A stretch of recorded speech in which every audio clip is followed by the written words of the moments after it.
Ahoy mateys, my name is Mike Bonadies with The Merchants of Business, and today we're going to talk about what is excess and obsolete inventory and how to deal with it. Excess and obsolete inventory is exactly what the names describe.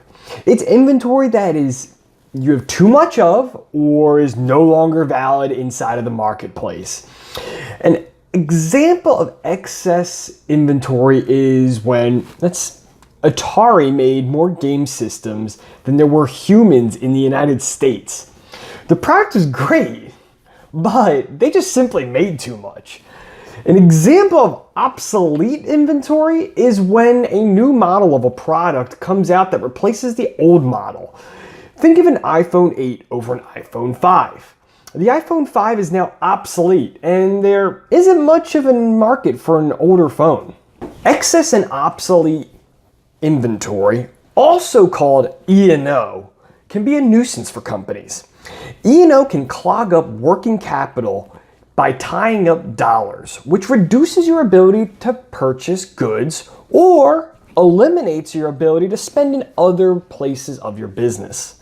Larger companies typically have metrics around keeping their inventory clean. But if you're a smaller company, it's up to the owner to ensure that they keep and thoroughly monitor their inventory in relationship to their cash flow. Although the hindrance caused by excess and obsolete inventory is the same, how you deal with both is a very different matter. Excess inventory is when you have too much of a product that's still valid in the marketplace. With excess inventory, you just don't want to discard your inventory and hope for the best. That can result in distributors tanking the price and creating disruption in your marketplace.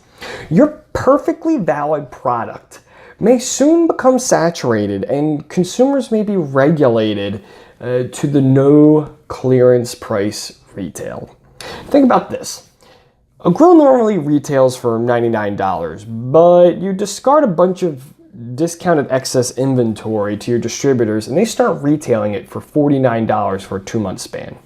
What do you think's going to happen? Consumers will regulate to the lower retail and you'll ultimately have to give up margin in the long run. Additionally, if you have a luxury brand, the tanked retail may diminish the brand stance. So what's a good solution? How about a regulated promotional price? This can be a piloted smaller discount that doesn't require offboarding inventory at a heavy discount. Instead of offering cost first, you could do a retail credit. You and your distributor agree on a price and time frame, and you provide a credit for each product sold during that time at the promotional price. Let's go back to our example of the grill. We said it retailed for $99. So if there's excess inventory, why not try providing a promotional price of $89 or even $79 for 3 months?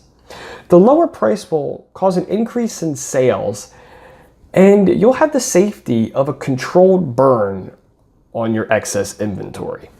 You win, your distributor wins, and your customers win. What about obsolete inventory?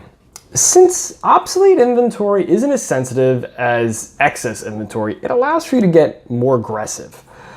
It opens the door to offboarding inventory, which is when you sell your inventory at a very low cost to a distributor. You win because you get the inventory off your books, but you typically do it at a low price and often at a loss. The distributor wins because they get a heavily discounted product that can produce big retail margins. But that comes coupled with the risk of holding that inventory and possibly not selling much. Even though liquidating inventory may seem like a straightforward option, there are a few things that you should consider before you pull the trigger. The first aspect to consider is oversaturation. Simply put, is your obsolete product similar enough to your current product that it could cannibalize sales? If so, liquidating could hurt your sales in the short run. The second aspect to consider is if your obsolete product contains parts of a system that are still viable. Take for instance a cordless drill. If this product gets liquidated because a new model came out, there are still parts of this product that could still affect the current marketplace, like the batteries or charger.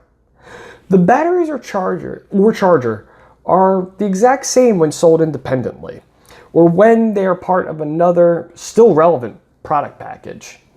Flooding the marketplace with perfectly good system parts that happen to be part of an obsolete product package could drive sales down of related products, or even worse, be the target of resellers who can purchase them at a discount and resell them, damaging your brand and marketplace. So, if you've seen the blog post associated with this video, there's a picture of a Sears outlet on it. Why is there a picture of the Sears outlet on this post about E&O? That's because Sears Outlet is one of the many distributors who specialize in slinging E&O inventory. Their whole model is based on getting inventory off the books of others and selling it at a discount inside their own stores. It's important that you pick your partners carefully when it comes to E&O because you want to pick partners that are going to alleviate the issue instead of exacerbate it. For instance, Amazon. Amazon may seem like a really good idea or good partner to get rid of E&O, but that doesn't turn out to be the case. Amazon's game is building relevance slowly. And E&O is about creating a pop in sales fast. Products on Amazon can't build relevance quick enough to clear the E&O. So who is a good partner? Typically, there is one E&O specialist in each industry. When it comes to CPG, distributors like Menards, Burlington Coat Factory, or Sears Outlet are prime candidates. Woot.com is also great for electronics. If you're more in a niche product space, it could be as easy as looking up discount, whatever your product name is, on Google and finding the first distributor. I hope you guys enjoyed learning about the basics of E&O, or excess and obsolete inventory. If you're interested in learning more about channel decision-making process, P&L ownership, distribution, sales, then click subscribe. Again, my name is Mike Bonadies, and I'm with the Merchants of Business.